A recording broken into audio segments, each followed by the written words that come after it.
যখন জুতো দোকান খুলছে, মায়েরা কি দিচ্ছে জুতো দোকানের মাথায়? Radha Krishna shoe house. কিন্তু সেই ব্যক্তি যখন একটা চারতলা বাড়ি করছে, ওই বাড়ির দরজার মাথায় লিখে দিচ্ছে কুকুর হইতে সাবধান। হাইরে বলি হারি, তুই ঘরটা বানালি কুকুরের নামে, আর জুতো দোকানটা বানাচ্ছিস রাধা গোবিন্দের নামে। কেন?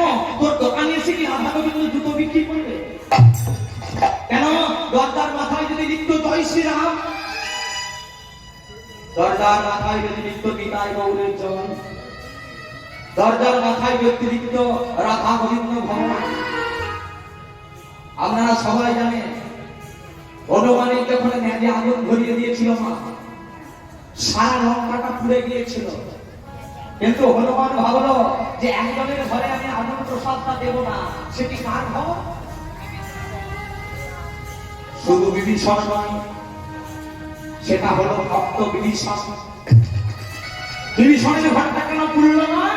কারণ বিভীষণ ওই দরজার মাথায় লিখেছিল জয় শ্রী রাম,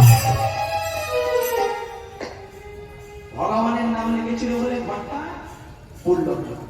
কিন্তু হিন্দু জাতি মা আমি বলেছি, দেখুন আজ পর্যন্ত লক্ষ্য করে দেখুন তো, কোন মসজিদে গিয়ে মুসলমানদের কোন ব্যক্তি কিন্তু কোন নেশা করে না, জুয়া খেলে না, তাস খেলে না।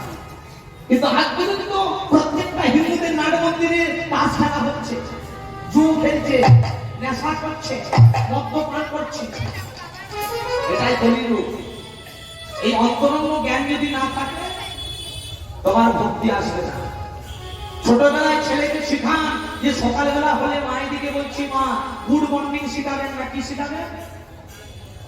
জয় নিতাই, হরে কৃষ্ণ।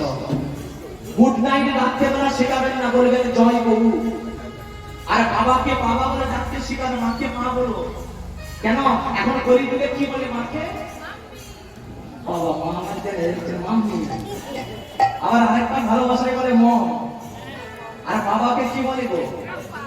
পাপ্পা বা ড্যাড। আর এই ড্যাড ড্যাড শেখাতে শেখাতে ওই ছেলে তোমাকে বলবে ড্যাড তুমি হ্যাঁ। ছোটবেলায় ছেলেকে শিখানো জয় নিতাই, রাত্রেবেলা বলুন জয় গৌর। বাবাকে বাবা বলতে শিখান, গুরুজনদের পায়ে প্রণাম করতে শিখান হাত দিয়ে। এই জ্ঞানটা যদি না আসে তবে ভক্তি আসবে না। আর ভক্তি না এলে তুমি ভক্ত হতে পারবে না। ভক্ত না হলে দেহটা ভাবাপন্ন হবে না, ভাবাপন্ন না হলে গোপী ভাব আসবে না, গোপী ভাব না এলে ব্রজধামে যেতে পারবে না।